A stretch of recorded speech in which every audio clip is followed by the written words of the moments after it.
पराकृतनवद्वन्द्नं परं ब्रह्म नराकृते सौन्दर्यसार सर्वश्रं वन्दे नन्दात्मजं प्रपन्नपारिजाताय तोत्रवेत्रैकपाणये ज्ञानमुद्राय कृष्णाय गीतामृतदुहे नमः।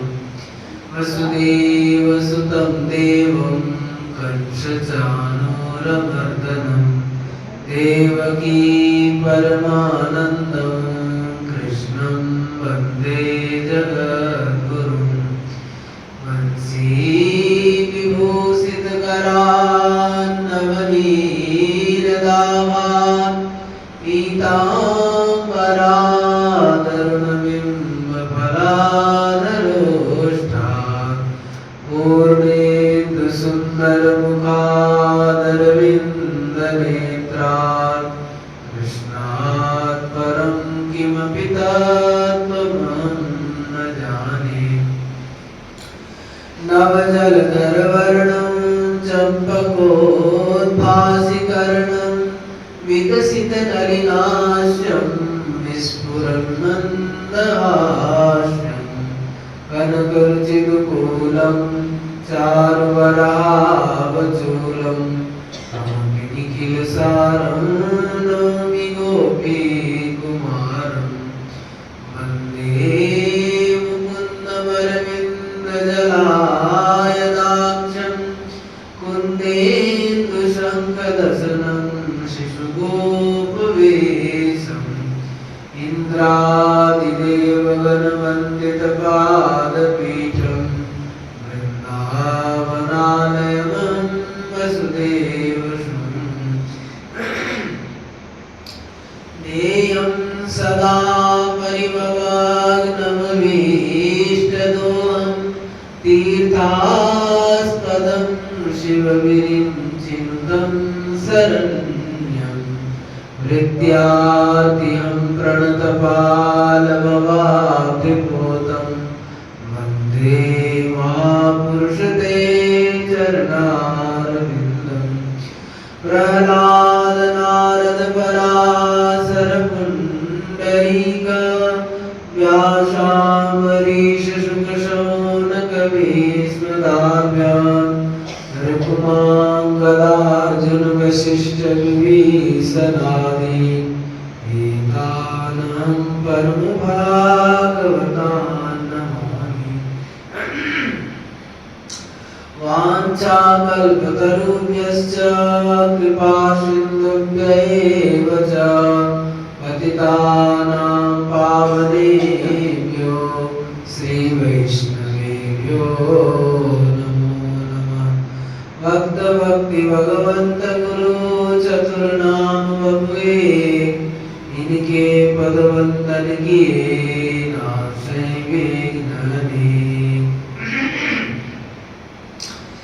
जय जय श्याम जय जय श्याम जय जय श्री वृंदावन धाम। जय जय श्याम जय जय श्याम जय जय श्री वृंदावन धाम। पावन राधे तेरो नाम पावन श्री वृंदावन धाम। पावन राधे तेरो नाम पावन श्री वृंदावन धाम। जय बलशानो जय नंदलाल रावण गोकुल अति अभिराम। जय बलशानो जय नंदलाल रावण गोकुल अति अभिराम।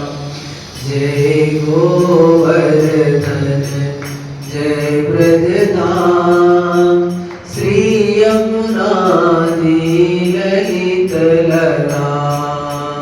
जय गोवर्धन जय व्रजधाम।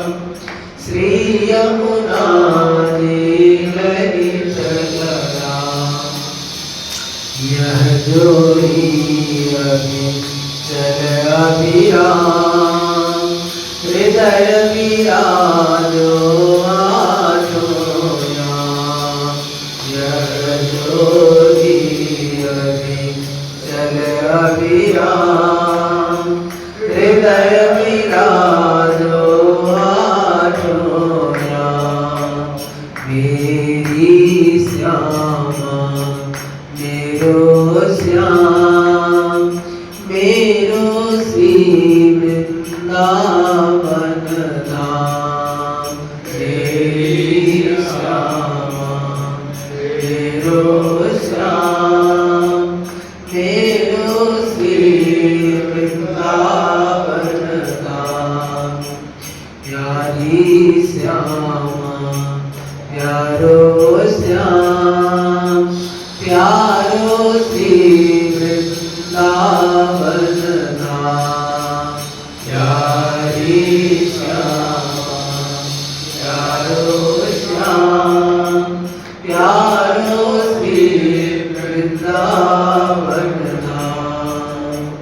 जय जय श्यामा जय जय श्याम जय जय श्री वृंदावन धाम। जय जय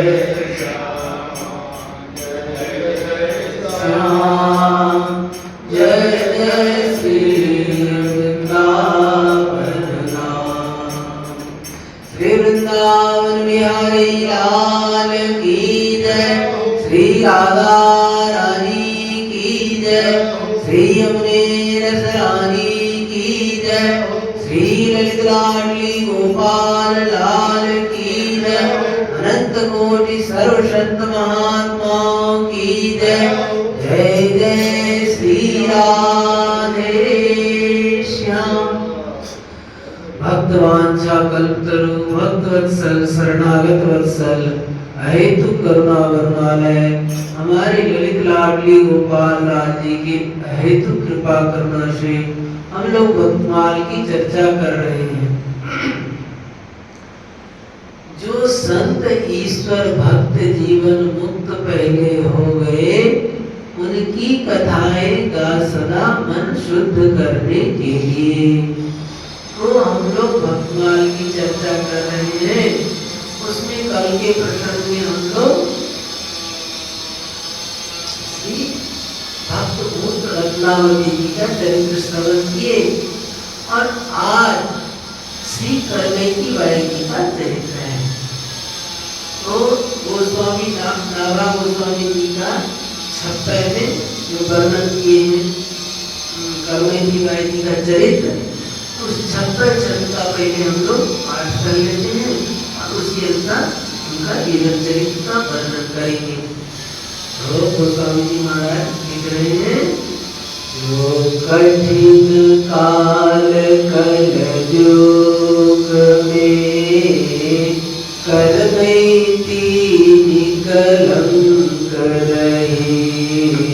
कठिन काल कल युग में करमेती निकलंक रही। नश्वर पतिरति त्याग नश्वर पतिरति त्याग कृष्ण पद सोरति जोरी। कृष्ण पद सोरति जोरी। समय जगत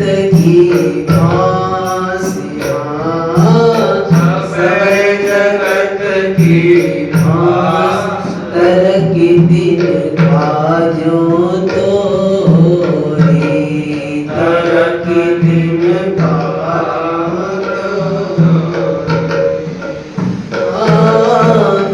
निर्मल कुल खांगड़िया निर्मल कुल आगया धन्य बरसाली जाए धन्य बरसाली जाए। विदित वृंदावन वास विदित वृंदावन वास संत मुख करत बड़ाई संत मुख करत बड़ाई। संसार स्वाद सुख पांत करी तेरी नहीं दिन तन जई। संसार स्वाद सुख पांत करी तेरे नहीं दिन तन जई।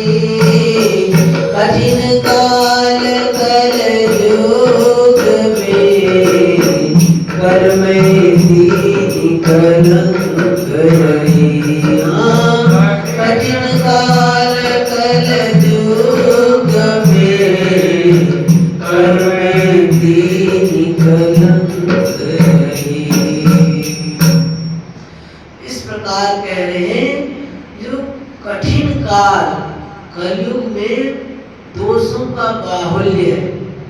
अच्छे अच्छे आदमी का भी मन खराब हो जाता है।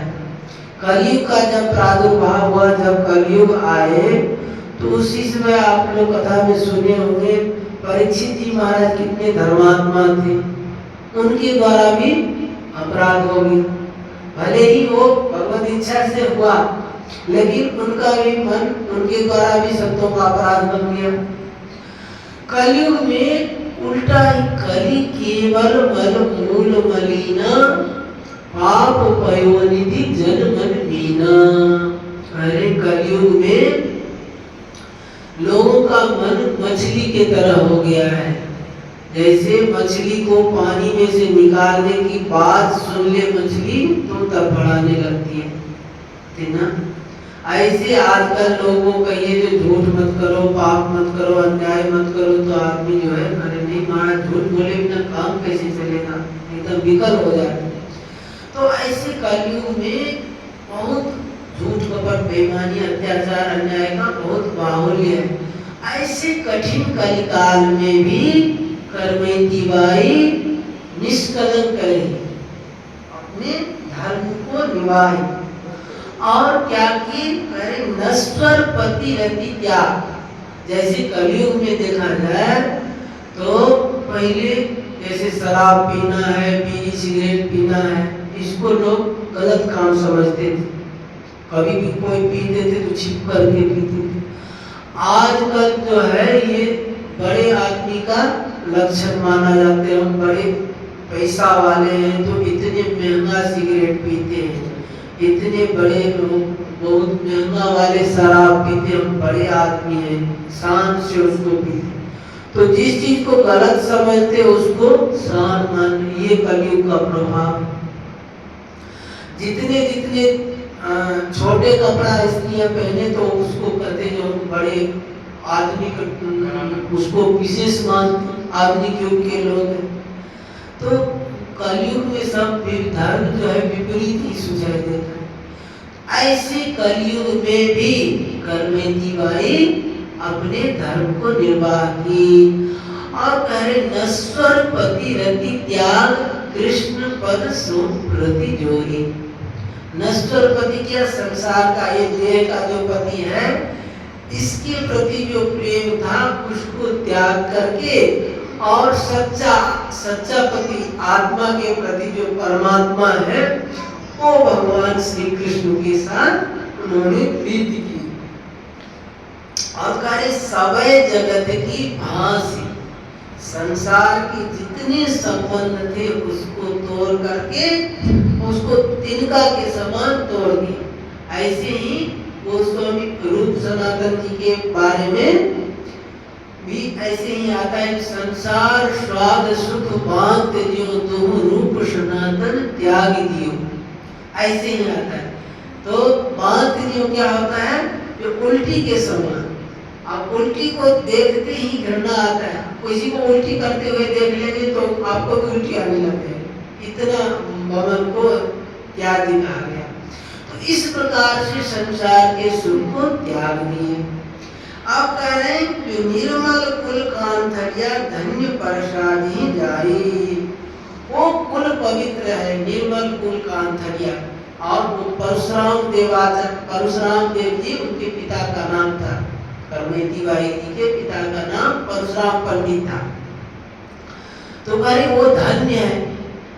आता है जो कुलम पवित्रम जननी कृतार्था वसुंधरा पुण्यवती च तेन अपार संवित सुख सागरेस्मिन् लीनम परम ब्रह्मणीयस्य चेता। अरे जो वो कुल पवित्र है, जिस कुल में भगवान का भक्त का जन्म होता है, और वो माता धन्य है जिनके कोख से उस बालक का जन्म होता है, भगवान के भक्त पुत्र का जन्म होता है, भगवान के भक्त पुत्री का जन्म होता है, वो धन्य है। कुलम पवित्रम जननी कृतार्था वसुंधरा पुण्यवती च तेन। अरे वो देश वो गांव पवित्र है जिस कुल में भगवान का भक्त का जन्म होता है। अपार संवित सुख सागरेस्मिन् लीनम परम ब्रह्मणीयस्य चेता। तो भगवान का भगवान में जिनका मन लग जाता है, ऐसे भक्त का जन्म जहाँ होता है वो धन्य कहलाते हैं। अब कहने विदित वृंदावन वास संत मुख करत बड़ाई। सब लोग ने सुना है, जो करमैती बाई संतों के मुख से सुना गया है, जो विदित करमैती बाई ने अपने घर द्वार को छोड़ करके वृंदावन वास की और भगवान के प्रेम। करमैती बाई को दूसरी मीराबाई कहा जाए तो कोई अतिशयोक्ति नहीं होगा, क्योंकि जैसे मीराबाई भगवान के प्रेम में सब कुछ त्याग करके और वृंदावन आई, वृंदावन से फिर द्वारका गई, ऐसे ही करमैती बाई भी सब ऐसा आगे प्रसंग सुनेंगे ना। ऐसे मौका पर ब्याह हो गया था, उसके बाद गौना होना बाकी था। अब गौना के लिए सब लोग आए हुए हैं, राती घर द्वार छोड़ के भागते। तो विचित्र भगवान का प्रेमी ऐसा मीराबाई कहा जाए तो कोई अतिशयोक्ति नहीं हो। अब कह रहे हैं जो ये तो नाभा गोस्वामी जी द्वारा रचित 56 छंद का हम लोग अर्थ समझे। अब कह रहे हैं प्रियादास जी महाराज जो कवित्व छंदों में वर्णन किए, वो कह रहे हैं जो शेखावती नृप के पुरोहित की बेटी जानो, पासों कठेला कर मेथी सो बखानिए, बसोर श्याम अभिराम कोटि काम होते, भोले धाम काम सेवा मन सी पिछानिए, बीत जात जाम तन पाम अनुकूल भयो, भूलि भूलि अंग गति मति छवि सानिए, आयो पति कोनो लेन पायो पितु मातु लिए, चित्त चाव पट आवरण आनिए। अब कह रहे राजस्थान में सीकर प्रांत में एक खंडेला प्रांत है, तो वहाँ पे शेखावत राजा थे और उनके वहाँ राज पुरोहित परशुराम पंडित जी उनके राज पुरोहित का काम करते थे। उन्हीं की पुत्री का नाम था करमैती बाई। अब प्रसंग आता है जो करमैती बाई के जो पिता थे उनके बहुत दिनों तक संतान हुआ ही नहीं। मतलब उस समय पुराने जमाने में छोटे छोटे 12-13 साल में विवाह हो जाता था, और इनका उम्र 35-40 तक हो गया, इनके कोई संतान ही नहीं हुआ। और ये अपना खुद देवी देवता को मनाते, लेकिन उससे भी कोई लाभ नहीं होता। कई लोग कहते अपनी कुल देवी को मनाए, वही पास में कुल देवी का मंदिर था, तो कई लोग उसको मनोती करो, उसको भी करते, लेकिन फिर भी नहीं हुआ। अब अंत में वो विचार किए, अब जाते हैं कुल देवी को कहने के लिए, अब यदि हमको कोई संतान नहीं देंगे तो हम जो है वहीं पे प्राण त्याग। ऐसा विचार करके परशुराम जी चले। अब चलते चलते रास्ता में ही वो देवी प्रकट होकर के, मतलब एक स्त्री के रूप में प्रकट होकर के आए। कहीं कहाँ जा रहे हो? तो कहीं हम ऐसे जा रहे हैं अपने कुल देवी के दर्शन करने। तो कहीं क्या चाहते हो? कहीं जो हमारे कोई संतान नहीं है। तो उन्होंने कहा तो जा, अब यहीं से लौट जा, तुम्हारे 4 पुत्र होंगे। तो जहाँ एक भी संतान नहीं हो, 4 पुत्र होने का संतान वो वरदान देंगे। तो फिर भी इनके मन में था तो हमारे एक कन्या भी हो। तो उन्होंने देवी से प्रार्थना की जो हमारे एक कन्या भी हो, जा वो भी हो जाए, भगवान की भक्ता होगी। तो वहीं से फिर अब 35-40 वर्ष का उम्र हो गया था, तब जाकर के एक कन्या, मतलब 4 पुत्र और एक कन्या का जन्म हुआ। अब कह रहे हैं कि शेखावती नृत्य के पुरोहित की बेटी जानो, बासमो खंडेला कर मैती सो बखानी।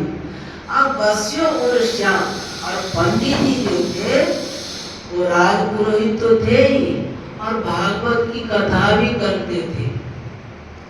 तो ये जो करमैती बाई है, छोटे से अपने पिता के पास में भागवत की कथा, और उसमें भी 10वें स्कंद का, 10वें स्कंद में भी रास पंचाध्याय का वो वर्णन सुनती। और सुनते सुनते बचपन से ही उनको भगवान श्याम सुंदर के प्रति प्रेम हो गया, और वो भगवान श्याम सुंदर को ही अपना पति मानने लगे। छोटी सी बच्ची, और कभी कभी वो जैसे नारद जी के प्रसंग में आता है और उद्धव जी के प्रसंग में आता है, ये सब बचपन से ही खेल खेल में भगवान का ही लीला करते थे। ऐसे ही करमैती बाई चुपचाप कभी ध्यान में लग जाती, कभी एकदम उनमें ध्यान करते करते रोने लग जाती, भगवान के चिंतन में ऐसे लगने लगी। आप कह रहे हैं जो बीती जात जाम तन बाम अनुकूल भयो, फूली फूली अंग गति मति छवि सानिए। भगवान के प्रेम में ऐसे छकने लगी, वो छोटी सी उम्र से ही भगवान को ही पति मानने लगे। तो जब ये 12-13 साल का उम्र होने लगा इनका, तो तब जो है पिता को चिंता होता है भाई कन्या का विवाह कर दे। तो जब विवाह करने का बात कहे तो ये कहते हैं जो हमारा तो विवाह हो गया। अरे कहीं तो पगली है क्या, अभी विवाह कैसे होगा? तो इनके मना करने पर भी इनका विवाह कर दिया गया। अब करें जो परियो सोच भारी, कहा कीजिए विचारी, हार चाम सो समारी, देह रति के न काम की। ताते देवो त्यागी, मन सोवे जनी जाग, अरे मिटे और दाग एक सांची प्रीति श्याम की। अब उन्होंने विचार किया जो ये नश्वर शरीर, हार चाम का जो शरीर है, इससे भगवान के प्रति प्रेम होना मुश्किल है, इसको क्या करें? त्याग। ऐसे मन में विचार किया। तो फिर मन में हुआ तो त्याग देने से नहीं होगा, इसको क्या करें? तो उसमें चेत करो, अपने चित्त को, मन को समझाए जो अब जागो, अब सोए हुए रहने से काम नहीं चलेगा, अब जागो। तो क्या करें?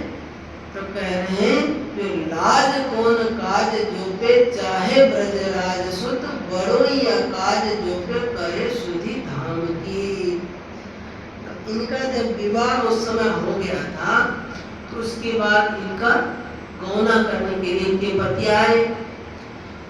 अब राज पुरोहित जी के वहाँ सब सामान, सब गौना का तैयारी कर लिए, कपड़ा वस्त्र आभूषण सब ले आए। और रात्रि में ये विचार करने लगे, अरे हम जो है पति के साथ तो नहीं जाएंगे, चाहे कुछ भी हो जाए, हम तो भगवान के साथ में, भगवान के प्रेम किए तो भगवान के साथ हम चले गए, हम घर द्वार छोड़ करके यहाँ से निकल गए।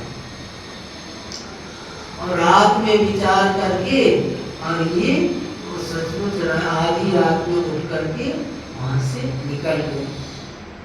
अब निकल गई तो सवेरा होते ही बात पूरे मोहल्ला में फैल गया। जो राजपुरोहित की पुत्री है वो घर द्वार छोड़ के भाग गई। राजपुरोहित तो थे, राजा को सूचना की तो राजा ने घुड़सवार को भेजा चारों तरफ खोजने के लिए। अब खोजते खोजते करमैती बाई जाए कई दूर गए थे, तो घोड़ा का आवाज सुनाई दिया तो उनको लगा जो ये तो पीछे आ रहे हैं कोई। तो उन्होंने सोचा अब छिपने के लिए क्या करें, राजस्थान में तो पूरा एकदम रेत ही रेत रहता है, कहाँ जाए, वहाँ पे जो कंदरा है कोई जगह तो है नहीं छिपने का। तो वहाँ संयोग से एक ऊंट मारा पड़ा हुआ था। अब उसको जो है गीद और सियार सब खा करके उनको खोखला बना दिए थे, भीतर में जगह रहने का था। तो वहां पे जाकर के करमैती बाई जाके उसमें घुस करके छिप गई। अब वहां पे जो है घुड़सवार जाए भी कैसे, दुर्गंध से नाक फटा जा रहा है। अब वहां का दुर्गंध भी उनको सुगंध लगा, संसार में फंसने के उसको देख करके संसार में फंसने की अपेक्षा वो दुर्गंध भी उनको सुगंध लगा। अब इसमें एक दृष्टांत देते हैं, कहते कि एक संत महात्मा थे, जंगल में रहते थे और जंगल में रह करके भजन करते थे। तो एक दिन जो वहाँ पे एक राजा जाता था संत का दर्शन करने के लिए, तो उस राजा निवेदन किए जो महाराज एक दिन राजमहल में भी पधारो। जो ठीक है हम आएंगे।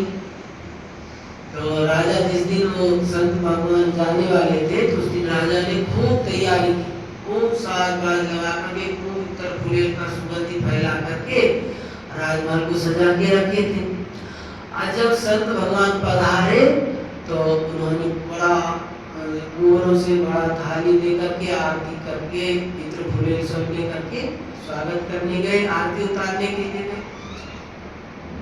तो संत भगवान जो है आकर के अरे महाराज हमको जो है यहाँ पे बड़ा दुर्गंधी आ रहा है। कहे महाराज कैसी बात करते हैं, यहाँ तो इतना फूलेर का सुगंधी है कितना, तो आपको दुर्गंधी कैसे आ रहा है। तो उन्होंने कहा तो ये बात तुम नहीं समझोगे। कहे नहीं महाराज कैसे आप बताइए। तो कहे जो हम जो है हमारे कुटिया पे आना उस दिन। तो कहे जो ठीक है हम आएंगे। तो जब संत भगवान का जो कुटिया थी उस रास्ता में चलते समय वो चमारों का बस्ती आता था। अब वो राजा जब जाने लगे तो वो इतना दुर्गंध आ रहा है, चमारों को बस सब चमड़ा काट पीट हो रहा है तो बड़ा दुर्गंध आ रहा है। तो महाराज कहाँ आप बुलाए। तो कहे जो कितना दुर्गंध आ रहा है, नाक फटे जा रहा है दुर्गंध। वहां पे जाके चमारों से पूछ क्या हो तो किसको दुर्गंध लग रहा है। तो उसे बुला करके पूछे तो नहीं महाराज कोई दुर्गंध नहीं आ रहा है। तुमको कैसे दुर्गंध आ रहा है। तो उन्होंने बताया जो उसमें रचे पचे रहते हैं उसको दुर्गंधी नहीं लगता है, जो भोगों में रचे पचे रहते हैं उसको क्या पता लगता। ऐसे ही जैसे चमारों को उसी में वो काम करते तो उसको कुछ दुर्गंधी नहीं लगता है, और जो अलग से जाते उसको दुर्गंध नहीं लगता।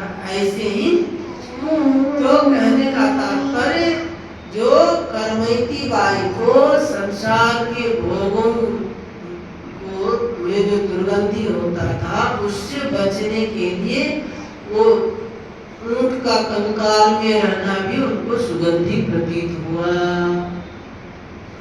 और ऐसे रहते रहते 3 दिन बीत गया, उसी के अंदर में रहते रहते। अब जो घुड़सवार थे वो सब खोज खोज करके थक गए। अब उसके पास में तो जाने का भी नहीं मन करता, इतना दुर्गंधी फैल रहा था। तो आसपास में बहुत दूर तक खोजे, नहीं मिले तो फिर से वापस हो गए। अब कह रहे हैं जो बीते दिन 3 वाकरंक ही में संग नहीं, पंख प्रीति रीति यह कैसे करी गाइए। आयु को संग ताही संग गंग तीर गाई, कहाँ सो अनाई दे भूषण बन आइए। अब क्या हुआ तो वहां से जब घुड़सवार लोग चले गए तब वो वहां कंकाल में से निकली और निकल करके गंगा तीर पे चली गई। गंगा तीर पे सोची जो है उस कलंक में रहे थे, तो अब जो है स्नान करके पवित्र होकर के वस्त्र बदल करके फिर उन्होंने जो आभूषण पहना था, राजपुरोहित की बेटी थी तो धन का कमी नहीं था, वो आभूषण भी था, तो कहे ये सब रखने से भजन नहीं होगा। ये सब जो है गंगा स्नान करके और सबको वही ब्राह्मणों में बांट दी। अब बांट करके और फिर बांट करके फिर वो गंगा तीर से वृंदावन आ गए। अब वृंदावन में आकर के ये ब्रह्म कुंड है ना, ब्रह्म कुंड उस समय वृंदावन में इतना बस्ती नहीं था, केवल 2-4 भजनों भगवान संतों का कुटिया था और पूरा जंगल की तरह था, बहुत हिंसक जीव जंतु सब रहते थे। मथुरा बसा हुआ था लेकिन वृंदावन में उतना लोगों का रहना नहीं था उस समय की बात। तो करमेती बाई जो है वही ब्रह्म कुंड में रह करके भजन करने लगी। अब इनके पिता जो है, अब बेटी रात में चली गई, इनका तो बड़ा बेइज्जती हुआ जब पंडित जी की बेटी भाग गई। तो क्या हुआ, ढूंढत परशुराम पिता मधुपुरी आए, पते ले पताए जाए मथुर मिलाए। सघन विपिन ब्रह्म कुंड पर भर एक, चली करी देखी भूमि असुआ भिगाए है। अब इनके पिताजी ढूंढते ढूंढते मथुरा वृंदावन आए और मथुरा वृंदावन में आकर के जब पंडितों से पूछे, मथुरावासी लोगों से, तो कहे उस समय एक माली आया करती थी मथुरा से वृंदावन में फूल तोड़ने के लिए, तो वो देखी थी करमेती बाई को, यहाँ देखा है कोई अपना वहाँ पे रह रही, भजन कर रही है, भगवान की विरह में रो रही है। तो उन्होंने बताया जो हाँ है, तो पंडित परशुराम जी जो है आकर के और जंगल ही था, तो बट के पेड़ के ऊपर चढ़ करके देखे तो दिखाई दिया जो हो करमेती बाई एकदम भगवान के विरह में रो रही, रोते रोते वहां पे के जमीन जो है आंसुओं से भीग गया था। अब कह रहे हैं जो उतरी के आई रोई पाए लपटाए गयो, कटी मेरी नाक जग मुख न दिखाइए। अब परशुराम पंडित जी अपने बेटी के चरणों में पड़ गए साष्टांग, तो भगवान का देखो दो बात यहाँ पे हुआ, बेटी को भगवान के भजन में लगे हुए, भगवान के प्रेम विरह में रोते हुए देख करके तो मन में प्रसन्नता हुआ, और वहाँ गांव में जो बेइज्जती हुआ, अपमान हुआ, उसके लिए दुख भी हुआ। तो वहाँ कह रहे हे बेटी जो है हमारा तो जो है नाक कट गया, क्या कह रहे उतरी आए रोए पाए लपटाए गयो, कटी मेरी नाक जग मुख न दिखाई। अब घर में गांव में तो हम मुख दिखाने के लायक नहीं रहे, जो हमारी बेटी है ब्याह होना होने वाला था और उसको छोड़ करके भाग गए, तो संसार में तो बेइज्जती ही हुआ ना। अब करमेती बाई कह रहे, करमेती बाई को पिताजी कह रहे जो चलो गृह वास करो, लोग उपहास मिटे, सासु घर जाओ मत सेवा चित ले आइए। अरे हे बेटी अब चलो घर में ही जा करके रहना, तुम ससुराल नहीं जाना, घर में ही रह करके भगवान का भजन करना, जिससे हमारा जो अपमान हुआ बेइज्जती हुआ है वो तो कम से कम ना हो। और यहाँ पे भी हम देख रहे जंगल है, घोर जंगल है, यहाँ पे सिंह व्याघ्र सब रहते हैं, तो कहीं तुम्हारे शरीर को नुकसान न पहुंचाए, इसीलिए तुम चलो। अब करमेती बाई कह रही है जो को सिंह व्याघ्र अजु बापू को विनाश करे, त्रास मेरे होत फिरी मृतक जीवाइए। अब बोली कहीं साच बिन भक्ति तन ऐसो जानो, जो पे जिए चाहो करो प्रीति जस गाइए। अब करमेती बाई कह रही है तो पिताजी ये संसार में लोग नाम किसको कहते हैं, इज्जत को, मान प्रतिष्ठा को कहते हैं नाम। हम बड़े धनवान हैं, हम प्रतिष्ठावान हैं, तो उसको नाक कहते हैं। लेकिन करमैती बाई की दृष्टि में ये प्रतिष्ठा नाक नहीं है। वो कहे जो भगवान की भक्ति ही नाक है, भगवान के भजन में, भगवान के भक्ति में जो लग गया है तो वो सच्चा प्रतिष्ठा, वो सच्चा नाक है। तो नाक तो था ही नहीं, आपके पास नाक कहाँ था? कहते आगे चल के कहते हैं जो कही तुम कटी नाक खटे जो पे नाक एक भक्ति नाक लोक में न पाई। 50 लगी विषयी में वास कियो तरुण उदास गए सबे को चबाए। देखे सब भोग में न देखे एक देखे श्याम ताते तनी काम तन सेवा में लगाए।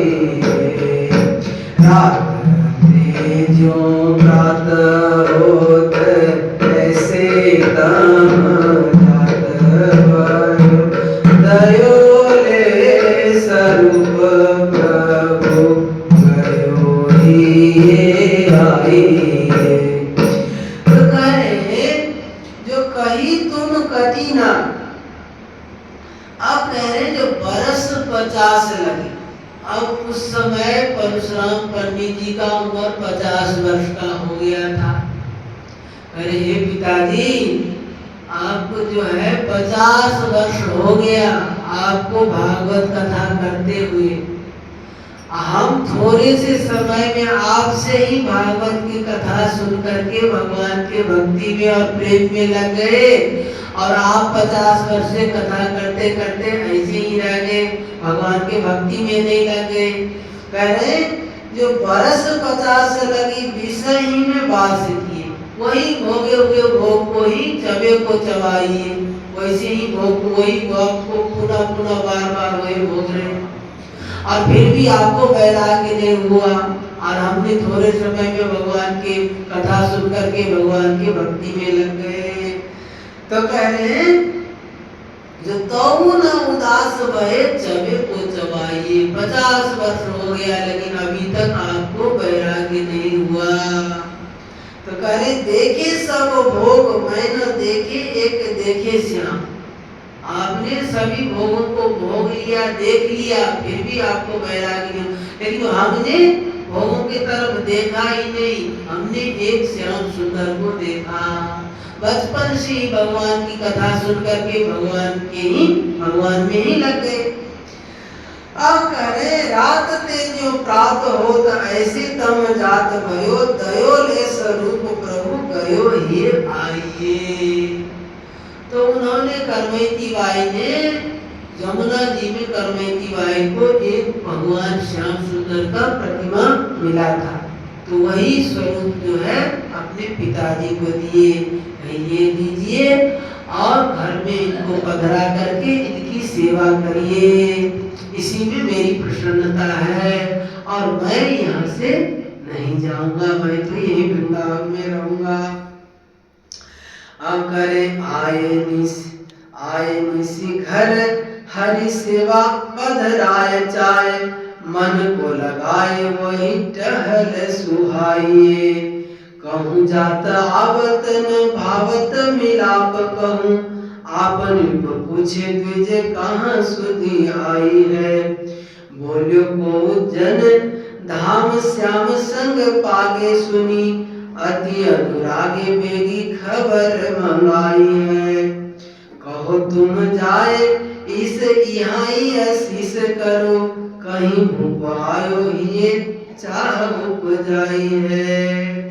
कहे परशुराम पंडित जी घर में आकर के और ठाकुर जी को पधरा करके ठाकुर जी की सेवा में ही लग गए, और कहीं आना जाना, किसी से मिलना जुलना सब छोड़ दिए। राजपुरोहित थे, राज दरबार में भी जाना छोड़ दिए। घर में ही रह करके अपना ठाकुर जी के सेवा भजन कीर्तन में अपना लगे रहते थे। तो लोगों से राजा ने पूछा कि भाई हमारे राजपुरोहित जी आजकल नहीं आ रहे हैं, क्या बात है? तो लोगों ने उनको कहा आजकल तो वो ठाकुर जी की सेवा पूजा में ही लगे रहते हैं। तो ऐसा सुन करके राजा के मन में भी इच्छा हुई कि भाई हम भी जाकर के दर्शन करें। तो राजा भी उनके वहां गए।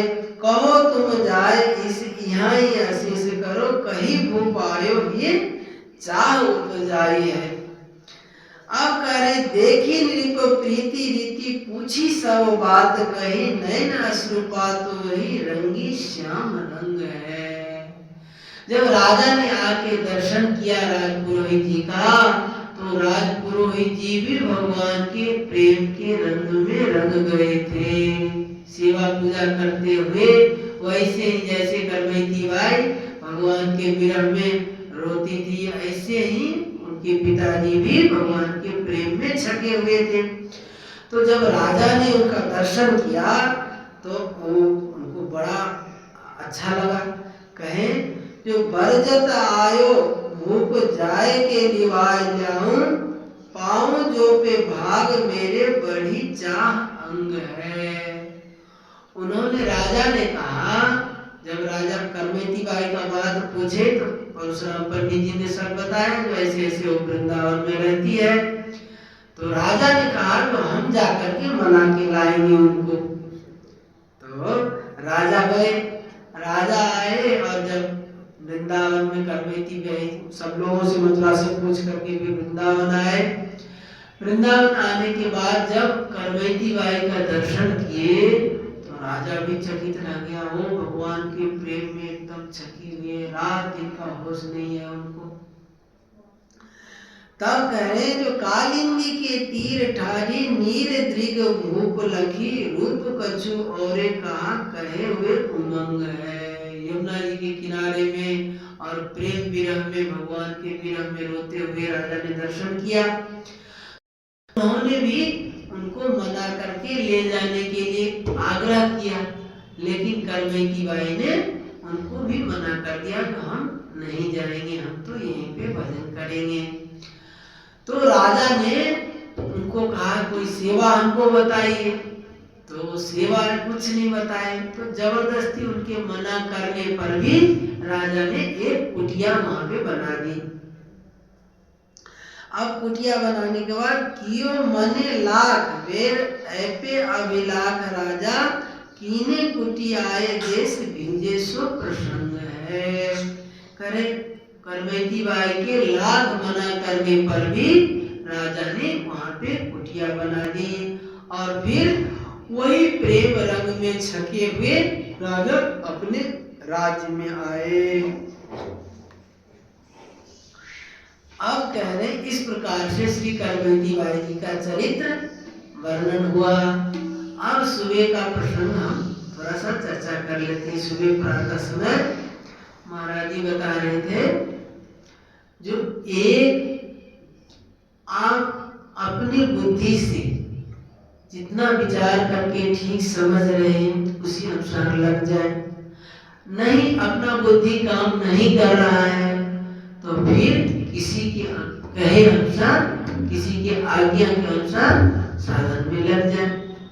और आज्ञा किसका माने, सबकी आज्ञा मानने योग्य नहीं होता है।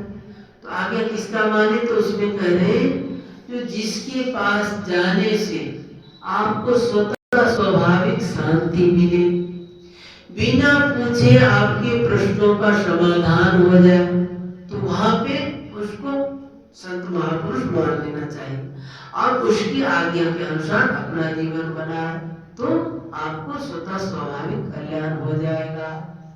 दुविधा में न रहे बीच में। इसीलिए महाराज बताए समय का कोई पता नहीं है कब शरीर छूट जाए। कई दिनों से हम लोग सुन रहे हैं महाराज जी मनुष्य शरीर की महिमा के ऊपर बोल रहे हैं, तो कह रहे हैं जो लब्ध्वा सुदुर्लभमिदं बहु संभवान्ते मानुष्यमर्थदम नित्यमपि धीरा तूर्णम यतेत न पतेत न मृत्युयावन निःश्रेयसाय विषय खलु सर्वतस्या। करे जो लब्ध्वा सुदुर्लभमिदम्, ये जो मनुष्य शरीर मिला है वो अत्यंत दुर्लभ है और बहुत जन्मों के बाद मिला है।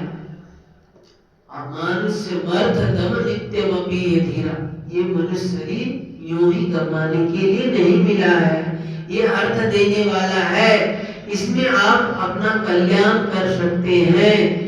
रामायण में गोस्वामी जी महाराज कहते हैं ना, साधन धाम मोक्ष कर द्वारा। तो ऐसा सुंदर मौका हम लोगों को मिला है, तो ऐसा सुन करके फिर कहते हैं तो तूर्णम यतेत न पतेत धनु मृत्युयावन निःश्रेयसाय विषय खलु सर्वतस्या। अरे जल्दी यत्न करो, तूर्णम यतेत मतलब जल्दी यत्न करो, और न पतेत अपना पतन नहीं करो। क्यों? विषय खलु सर्वतस्या। अरे ये विषय भोग तो सब जगह मिलते हैं, सब योनियों में मिलते हैं। 84 लाख योनि जितना है उसमें सब में खाना पीना सोना ये सब काम सब योनियों में होता है। एक अपने कल्याण का काम जो है वो इस मनुष्य शरीर में होता है। इस मनुष्य शरीर को कर्म योनि साधन योनि कहा जाता है, और सब जितने 84 लाख योनि है वो सब भोग योनि हुई।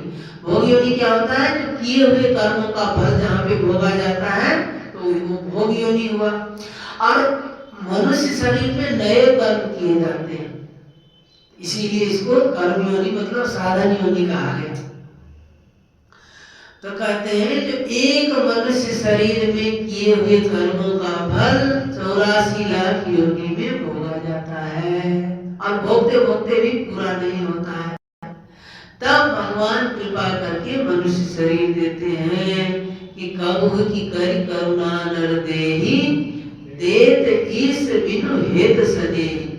भगवान स्वतः स्वाभाविक कृपा उनका करने का स्वभाव है, और फिर उसमें कृपा करके तो डबल कृपा हुई है। हम लोग के ऊपर भगवान की अत्यंत कृपा हुई है। जिस मनुष्य शरीर को पाने के लिए देवता लोग भी लालायित रहते हैं, ऐसा मनुष्य शरीर हम लोगों को मिला है।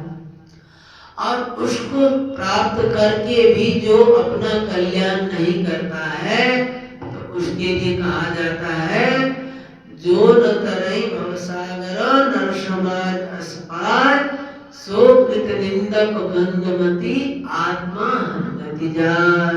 तो फिर कहते हैं जो सो परत्र दुख पावै सिर धुनि धुनि पछताय काल ही कर्म ईश्वर ही मिथ्या दोष लगाए।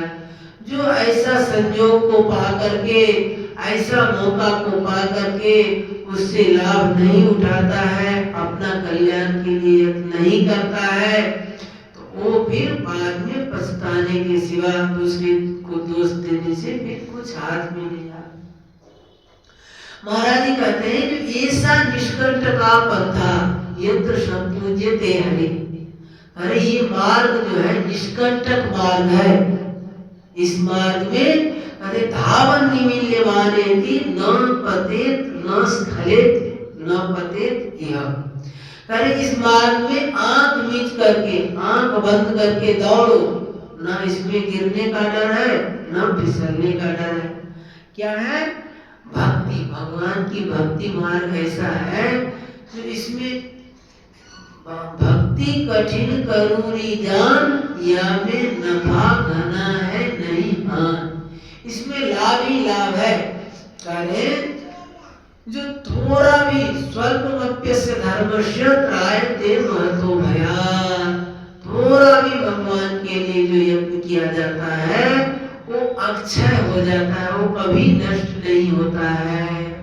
अरे भक्ति बीज पलटे नहीं जो जुग जाए अनंत, ऊंच नीच घर जन में वही संत को संत। अरे भगवान के तरफ जो चला हुआ किया हुआ थोड़ा सा भी कर्म है वो नष्ट कभी नहीं होगा, वो अक्षय बीज है।